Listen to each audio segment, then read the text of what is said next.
Great to be here. Tell you a bit about myself. I'm a Londoner. We got Londoners in. Yeah, I'm from a part of London called Kilburn. For those of you who don't know it, it's called Kilburn because those are two things that might happen to you when you move there. I went to quite a rough school. Like, to put it into perspective, right?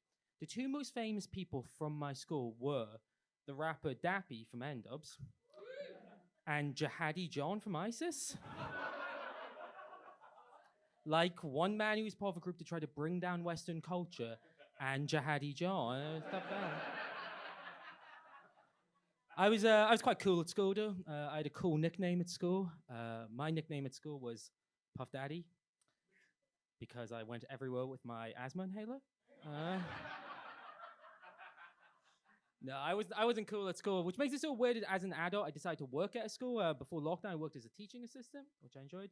The thing when you work, you gotta be careful though when you're a comedian and you work in teaching, right? You gotta be careful what the kids can find of your stand-up online, right? So like the day before I start my job, right, I went on YouTube, I went on all the videos of me doing stand-up, and I checked the privacy settings to make sure they were public so the kids could see what a fucking legend I am. I really liked working at school. The one thing I didn't like doing was interviews for teaching jobs, right?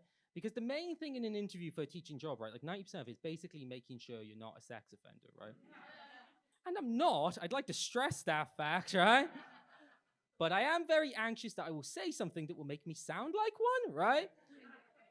So one time I was doing an interview, right? And it was going along really well, and we get to the end of the interview, and the interviewer, she goes to me, "So, Mr. Foley, ideally, what age group of kids would you like to work with?" And in my head, I'm going, fuck, it's a trick question, John. Be careful what you say. Don't say something that'll make you sound like a nonce. But also, you've not said anything for like 20 seconds. You have to say something. Not something that makes you sound like a nonce, but you have to say something. You have to say something. And I was like, I got it. And I go to the interviewer. Legal age.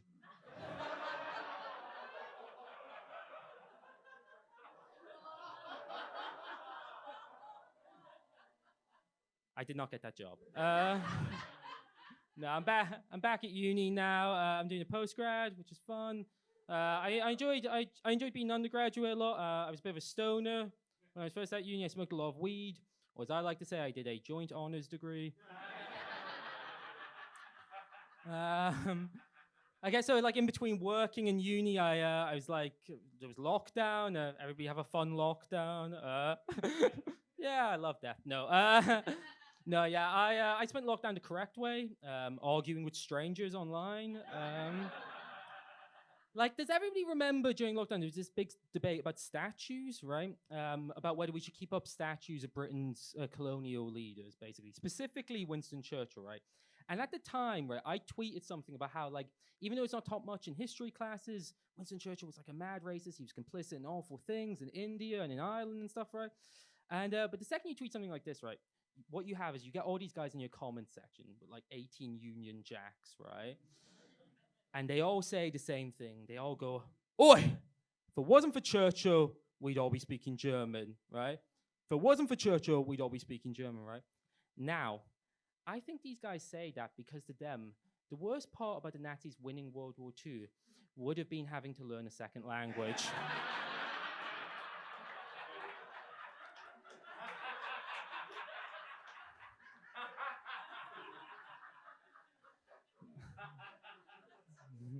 All right, guys. I think I'll leave you with this. Over lockdown, I did watch a lot of TV as well, and I think I found the worst show in the world. There's a show on TV called Piers Morgan Meets Killer Women,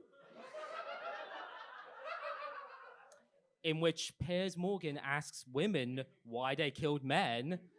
Piers Morgan asking women why they killed men is like Ronald McDonald asking you why you're such a fat fuck. Yeah? You've been absolutely gorgeous. Have a great night. One more time, John Foley! Please keep that round of applause going for your next act in this section of Fabulous. Sponsored by Nims and Rooney Tower! Woo! Thank you. Hello. It's so good to be